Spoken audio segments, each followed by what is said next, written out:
This writer left more than 400 articles and several books to the descendants.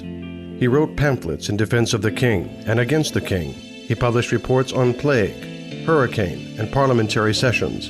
He put projects of new roads building, women's education, and improvement of public morals. He wrote novels on pirates, kings, and ghosts. But his only one work, the novel of Robinson Crusoe's adventures, made him a famous writer.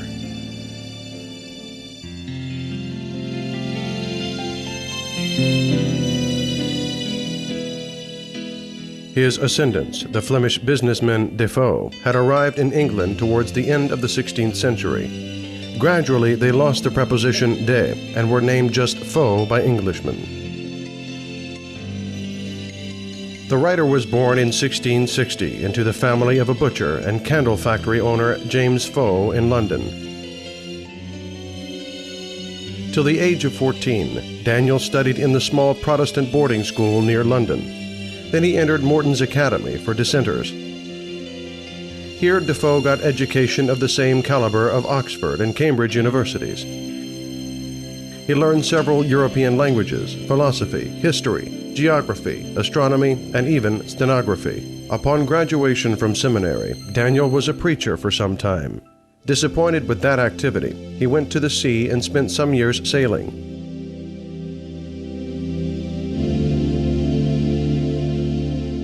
At the age of 23, due to his father's patronage, Daniel was a scribe to the Butchers' Corporation. In fact, he joined commercial trade, bringing to England tobacco, vine, haberdashery, and perfumes. His marriage with Mary Tuffley, a daughter of a rich vine trader, gave Defoe a chance to realize his numerous plans. Daniel, who was named a fountain of energy, tried to manage several businesses at one time. He constructed the brick plant, tried to build a machine for lifting the goods from the drawn ships. He was also a breeder of muskcats for the secretion of their glands that were used in perfumery. He even could agree to participate in frauds. As many traders, he may misappropriate the goods, sending non-existing ships and selling unreal cargoes. Though for him, it was not enough. Defoe constantly was in the midst of some religious and political struggle. He published the bitter political pamphlets and articles on different periodical issues, signed with his ancestor's name, Defoe.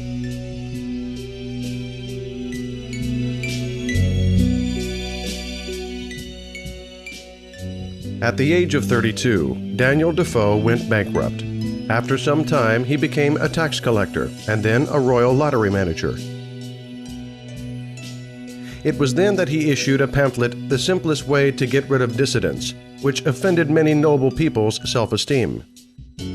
The pamphlet was burnt, and the 43-year-old Defoe was put in jail. The court sentenced him to pay a fine, to be put both in the pillory and for 7 years on probation. Being put in the stocks for 3 days, Daniel Defoe stood for several hours on the square of London. Though that civil execution had been converted into a triumph, the crowd applauded the pamphlet author and decorated the pillory with the garlands of flowers. Upon being released, Daniel had been taken under the patronage of the State Secretary, Robert Harley, who needed the smart journalist.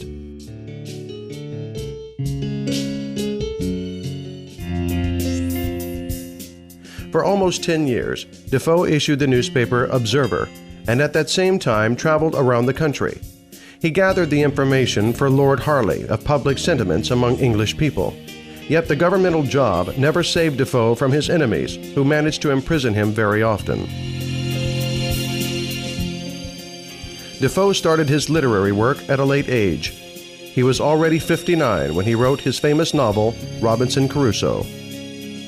The novel is based on the true story of the sailor Alexander Selkirk's adventures. He had been living alone 4 years on the Pacific island of Juan Fernandez.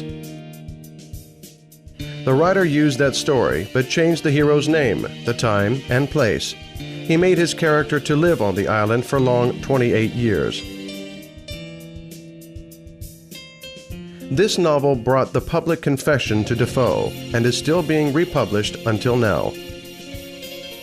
And other books such as Moll Flanders, Colonel Jack, Roxana, Captain Singleton, and a journal of the plague year followed after the first one. Almost all of Defoe's characters were criminals, orphans, and foundlings. They struggle for survival without harboring any aversion to adopt any means. Telling about their life, Defoe leads the reader to the conclusion that society is indeed responsible for their crimes.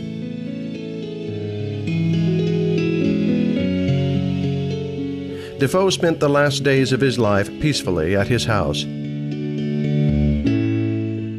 His health had deteriorated. The writer complained, "Having disturbed my sleep and my schedule, I finally have my perfect health misbalanced." He suffered from pains in kidneys and was struck by hemorrhage of the brain.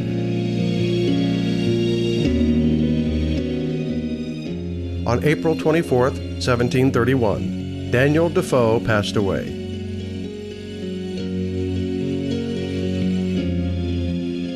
One of his biographers called the writer the traitor, the pamphleteer, and the spy.